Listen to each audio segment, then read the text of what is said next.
As the meta has changed quite a bit since my last video, I thought I'd update you guys with what I think are the best builds for Dead by Daylight. And I have split these up into 4 play styles. We've got the generator build, the distraction build, and the stealth build. I want to make a big disclaimer that this is my opinion, but the opinion is based around a lot of other people's opinions and my personal experience around these perk combinations. I have also left a timestamp for you guys if you're looking for a certain build.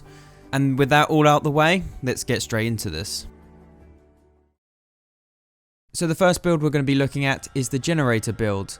And your objective is to get generators done as quickly as possible while your team is distracting the killer. Now unfortunately there is only limited ways of increasing the speed of generators to avoid gen rushing. However, it's still a problem for killers and it's still a strategy for survivors. So the first perk we're going to be looking at is Prove Thyself. Prove Thyself gives you a 10% progression speed towards doing generators. However, this won't mainly be affecting you but other survivors doing the generator with you. Because when you're doing a generator, you're doing it at 100% speed. And when another survivor does it with you, it only goes up to 190% speed. So for every survivor goes on it, 10% gets dropped. However, this negates this, and so if another survivor is doing that generator with you, you'll be doing it at 200% speed instead of 190. This does make a difference, and a lot of high rank players are going to tell you not to bring this, and that's because it kind of endorses doing generators together, when more efficiently you should be doing generators separately. However, in the real world, a lot of us either play solo, or we play with survivor friends but only with one other person. You're not always going to be able to do generators by yourself. And when it hits around doing 2 generators to 1 generator, then it is important to work together. So this is a great perk for gen rushing. The next perk we're going to be looking at is Spine Chill. Spine Chill is a great utility perk. It's pretty much good for every single occasion. If you want to run away from the killer, it gives you a nice vaulting speed. If you are doing generators, which is perfect for this build, you gain 6% speed with 10% increase of skill checks to show up. This is great if you're able to hit great skill checks, but most importantly, it tells you when the killer is coming towards your direction. Now this is really important because this gives you an advantage to hide or run away from the generator when the killer is approaching, because killers do need to stop survivors doing generators, so you are going to be a somewhat priority. So having Spine Chill gives you that extra advantage while also giving you a nice little generator speed boost in the meantime. So it's a great nice utility perk to have, and you're going to be seeing that perk a lot in this video. Next up we have Resilience. Now Resilience only works if you're injured, and this gives you a nice 9% speed towards doing anything you do, such as generators. This along with Spine Chill can give you up to 15% speed, which isn't something to ignore. But more importantly, it teaches survivors that high risk of being injured is a better reward than self-caring. Now I'm not going to go into self-care that much in this video, and I think it should be left for another time. But let's just say having self-care can actually be worse for your team than you think. Because you are a gen rusher, you should not be bringing self-care. And having Resilience as a replacement is a nice way of getting generators done quicker instead of wasting time using self-care. If you are worried about being injured, I would highly suggest bringing a med kit. But even then, you'd really want to be bringing a toolbox. So this last perk is going to help you the most. The last perk we're going to be looking at is Bond, and Bond kind of nicely synergizes with Prove Thyself and Resilience. If you are worried about needing to heal, then Bond will really help you out, as it gives you a 36 meters aura reading ability of all survivors near your area. So if you are worried, go find someone to heal.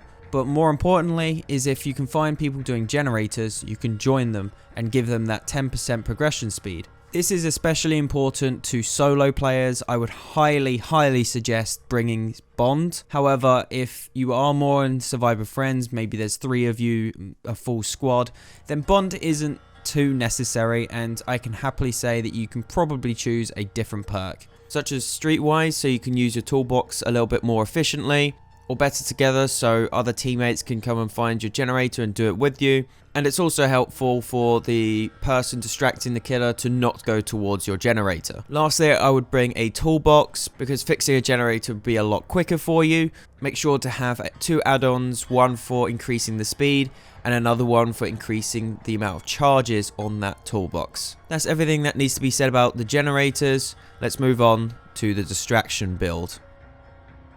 So I'm sure some of you have just skipped straight to this build, and that is because this is one of the most popular builds out there, and a lot of you want to be able to distract the killer. At high ranks, games only last a few minutes, up to the maximum of about 5 to 6 minutes. This all depends on whether your team is efficient doing generators, and it is your job to survive as long as possible so your teammates can finish those generators, open the exit gates for you to escape. So we're going to be starting with the first perk, which is Bring an Exhaustion perk. And with my experience, I feel like Dead Hard is the best exhaustion perk. However, this is just my opinion and my playstyle, because Dead Hard gives you a second chance if you mess up. So if you're looping a killer around a pallet, typically a quite strong pallet, then you could potentially be greedy with it and keep looping. And that is the mistake I always make, is that I'm always too greedy with pallets. So I always use my Dead Hard in case I make that mistake. You can, however, use Head On. That's always a lot of fun to use. Not as effective as Dead Hard in my opinion. You could also use Sprint Burst, Lithe, or a balanced landing, which could potentially be helpful, but it all depends on your playstyle. I would highly suggest just giving them all a go, see what you like, and choose one. Next up, we have Decisive Strike, pretty much an anti-tunneling perk, and a lot of you do experience tunneling a lot, especially at high ranks sometimes, because the generators are getting done so quickly, they are going to chase you down. So this gives you 90 seconds where if a killer downs you again after being unhooked, then you are able to instantly get off their backs if you hit the skill check. Now bear in mind guys, at high ranks, they are gonna know that you are gonna most likely bring in Decisive Strike because it is such a popular perk to bring. So smart killers might always just leave you down. However, the reward of them picking you up while you still got Decisive Strike active is way too powerful to not bring, and that is why it's still on this list. Next up, we have Adrenaline. Now, it's funny because Adrenaline has not changed at all in this whole meta, and it is still one of the top tier perks for survivors, and that's because it gives you a nice sprint burst for 5 seconds, but more importantly, heals you up instantly 1 health state. However, this is only affected if all the generators have been done. So you might not always see this perk in use. However, your main objective and your teammates' objective is to finish the generators. So just keep that in mind, guys. You would want to finish the generators. And having Adrenaline just gives you such a great advantage. Say if you are injured and you're being chased by the killer and your teammates finish that last generator, then you can immediately sprint away, get to safety, and you've been healed up. So this is a great perk to bring, and I would highly suggest bringing it every single time for this build. Now lastly, I couldn't decide on what the last perk should be. However, it's come down to 2 perks that I found really effective. The first one is Unbreakable. Unbreakable, it seems like some people are experiencing killers that slug a lot, which means that they will leave you down on the floor while chasing other survivors to down them. And this is a great combo with Decisive Strike. As you know, high rank killers will know if you have Decisive Strike, which is why you bring Unbreakable. Because if they leave you down, you can use Unbreakable to get yourself back up. So either way, you are going to survive one attempt, whether it's picking yourself up or hitting the Decisive Strike. However, in my personal experience and trying to use this perk, it was way too situational personally, and I didn't experience enough killers that do slug, but that is just my opinion. That is the way I play.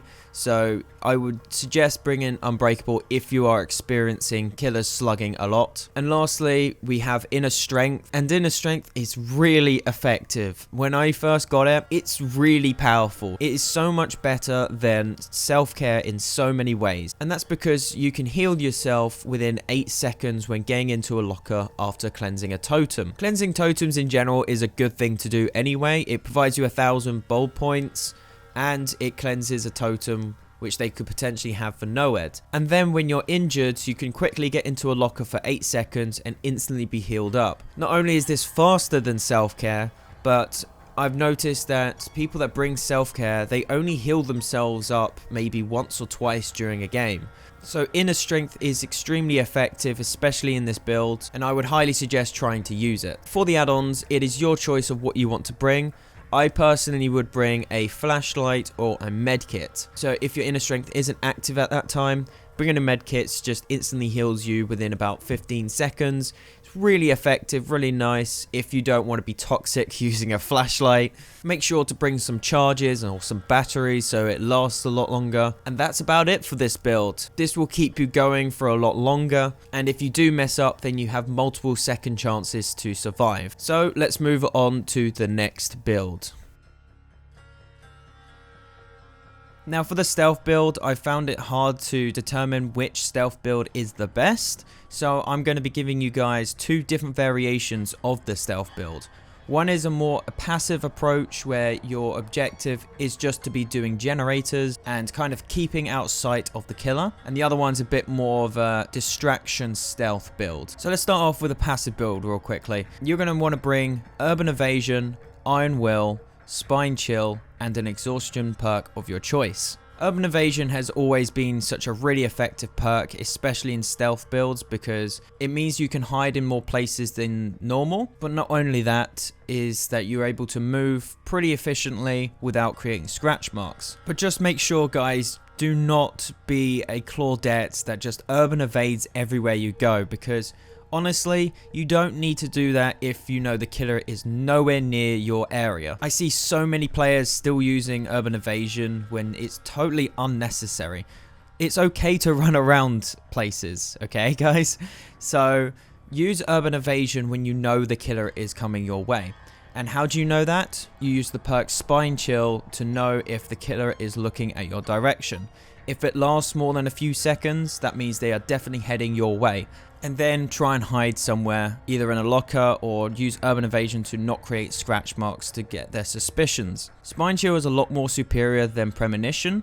Premonition, it only gives you a 45-degree angle, while Spine Chill is pretty much looking at you and at your area. So it's a lot more accurate. It also gives you a nice 6% speed towards everything you do as well, so that's always a nice plus. And overall, Spine Chill is just a great perk to use. Iron Will is also a very effective perk in stealth builds, and that's because a lot of killers do rely on sound, especially at high ranks. Killers like the Spirit rely on sound a lot, and if you can take that away from them, that means you're able to juke them a lot more effectively. It also means that if you are going to hide in a locker, you don't create any noise. And lastly, you need to choose an exhaustion of your choice. And even though this isn't technically a stealth perk, it's good just in case you do get caught, because you're not always going to be able to stealth 100% of the time without the killer finding you. Sometimes the killer will find you, and what are you going to do as your defense? I personally used Head On, and I really enjoy using Head On, especially with this build, because it means I can hide in a locker, and if they do get a suspicion, you can jump straight out and then start running. A lot of other people might choose Sprint Burst because it works really well with Urban Evasion, but this is a personal preference. I would suggest exploring each exhaustion perk, see which one you like. Just make sure you do bring an exhaustion perk, because it is a great way to get away from the killer effectively. The more aggressive distraction stealth build contains a combo of perks which all works well together, which include Iron Will, Lithe, Dance With Me, and Quick and Quiet. Your objective with this build is pretty much whatever you want, and that's because you ideally want to be doing generators, but if you do get caught, then you will be okay, and you will more likely be able to juke the killer, because once you vault, you will be given a sprint burst due to Lithe, and Quick and Quiet doesn't make a notification. And then lastly, Dance With Me will not create any scratch marks, making this extremely effective getting away from the killer and being able to distract a killer for a long period of time will really help out your team. For the items you want to bring, it is up to you of what you want to bring. If you're more of a passive approach, then maybe bringing a toolbox might help you out. If you're a bit more of a distraction stealth build, then maybe a medkit will really help out that. But overall, it is your choice of what you want to bring. Even a flashlight could be helpful, because if you're near a survivor that went down, you can use a stealth ability to be able to flashlight them. So it's up to you of what you want to bring in that sense. Thank you guys so much for watching and clicking on this video. If you can leave any type of support, that would be highly appreciative. Tell me down in the comments below what your build is like and whether you would change any perks that I have mentioned in this video. And if you want to see more content that I make sure to click on the videos when this video is done. Thank you guys so much for watching, and I'll see you in the next video.